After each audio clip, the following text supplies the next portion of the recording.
তাদের সকলকে নিয়ে আমরা এই দেশ করার লক্ষ্যে আমরা সবাই ঐক্যবদ্ধভাবে আমরা কার্যক্রম পরিচালনা করব। তখন আমরা কি দেখতে পাই?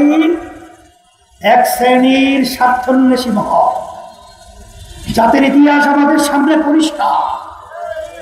তারা কি করেছে আমাদেরকে নতুনভাবে বোঝানো কোনো প্রয়োজন নেই। তারা আজকে আমাদের বিরুদ্ধে দেশ গড়ার যারা নাকি লক্ষ্যে কাজ করছে তাদের বিরুদ্ধে বিভিন্ন ষড়যন্ত্র মৃত্যু হয়েছে। 5ই আগস্টের পরে এই দেশটা গঠন করার সুন্দর একটা পরিবেশ তৈরি হয়েছে। এখন এই সুযোগ যদি আমরা সব ব্যবহার করতে না পারি, তাহলে আমাদের গ্রাম্য একটা প্রবাদ বাক্য রয়েছে যে লাউ সেই কদু। এখন সেই লাউ কদু কি আবার দেখতে চান? আল্লাহ রাব্বুল আলামিন বলেছেন, যে জাতি নিজেদের ভাগ্যের পরিবর্তন তারা না ঘটায় আমি ঘটাই না। সেই হিসাবে আমি সকল উদাত্ত আহ্বান জানাবো, আমরা যেন আর কেউ চাঁদাবাজদের সহযোগী না হই, খুনিদের সহযোগী না হই, আইনগতদের সহযোগী না হই, টাকা পাচারকারীদের সহযোগী না হই। বাংলার জমিকে চাঁদা মুক্ত দেশ ঘোষণা করতে হবে, বাস্তবায়ন করতে হবে।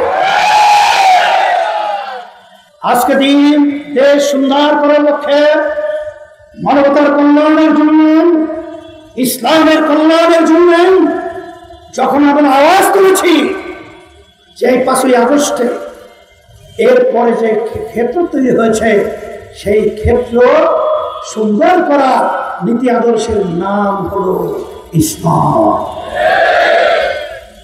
সেই নীতি আদর্শ নিয়ে যখন আমরা ঘোষণা করেছি ইসলামের পক্ষে একটা বাক্স, এবং যারা নাকি দেশপ্রেমিক রয়েছেন তাদের সকলকে নিয়ে আমরা এই দেশ করার লক্ষ্যে আমরা সবাই ঐক্যবদ্ধভাবে আমরা কার্যক্রম পরিচালনা করব।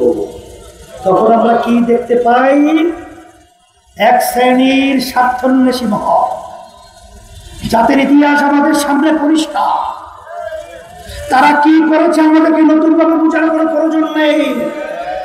তারা আজকে আমাদের বিরুদ্ধে দেশ গড়ার যারা নাকি লক্ষ্যে কাজ করছে তাদের বিরুদ্ধে বিভিন্ন ষড়যন্ত্র মৃত্যু হয়েছে।